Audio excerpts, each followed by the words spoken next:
Remember, party members pick the party leader, so if Theresa May falls, do you want it to be you, or Tory Brexiteers, who chooses the next PM? Rudd, Johnson and Davis are all tipped to be future leaders of the Tories. Getty, now is the time for all good people to join the Conservative Party.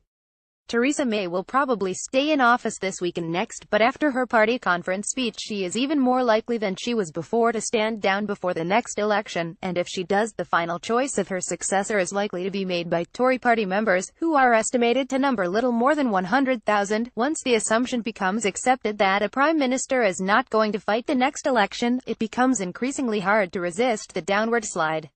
I am reading the 6th volume of Alistair Campbell's diaries now, covering the Tony Blair's last 2 years from the 2005 election to when he said that is at the end in the House of Commons in 2007. Blair had a lot of fierce support and yet was nudged towards the exit some time before he wanted to go. The timetable for Theresa May's departure is complicated by the Brexit talks and the absence of a dominant possible successor, but I have been struck in the past few days by the number of Conservative MPs who no longer think she will still be Prime Minister when we leave the EU in March 2019, which means another scramble to look up the rules for Conservative leadership elections. The main rules are well known: eliminating ballots among Tory MPs, with the last two candidates put to the party members to make the final choice, but some of the details are obscure. One is that, once the incumbent stands down, he or she cannot be a candidate in the subsequent election. That means May cannot do what John Major did in 1995, when he tried to quell leadership speculation by resigning to force a contest. Mind you, as it made his position even weaker, perhaps she wouldn't want to. Theresa May claims full support of cabinet. Another detail, in Clause 5 of Schedule 2, could be more important. It says the vote among party members is restricted to those who have been members for at least 3 months immediately prior to the close of the ballot for the election of the leader. If the election is held before January, that means only those who are currently Tory party members will be eligible to vote. But if it is later than that, there is still time to sign up to have your say in who the next Prime Minister should be. The next Tory leadership election could be the first time in history that the Prime Minister of the UK is directly decided by a party's members. Since Labour members were given a share of the votes in choosing their leader in 1981, they chose Blair in opposition and he became Prime Minister with the approval of the general electorate. Tory party members were given the final say in 1998, and in 2005 they chose David Cameron, who also needed a general election to make him Prime Minister. Let us fall off Tory slogan behind Theresa May during conference speech. Their successors, Gordon Brown and Theresa May, took over in curtailed contests decided by their MPs alone without going to party members. Brown was elected unopposed after John McDonnell failed to secure enough nominations from MPs to stand against him, and May was unopposed in the final stage because Andrea Leadsom withdrew. Things are likely to be different next time.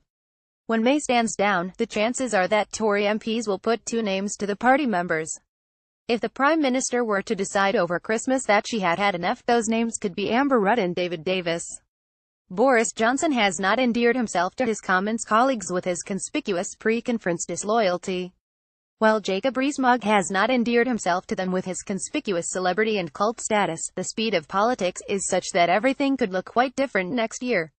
The Brexit talks start to get difficult now, and the crunch cannot be avoided by the early summer of next year.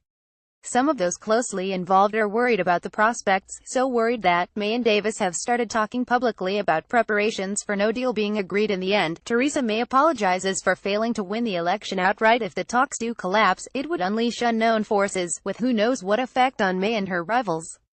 One source predicts that none of the current crop will survive it. You can see why Nick Clegg has risked expulsion from the Liberal Democrats by urging people to join the Tories. If people want to influence the choice of May's successor, and hence the possible shape of Brexit, now is the time to sign up.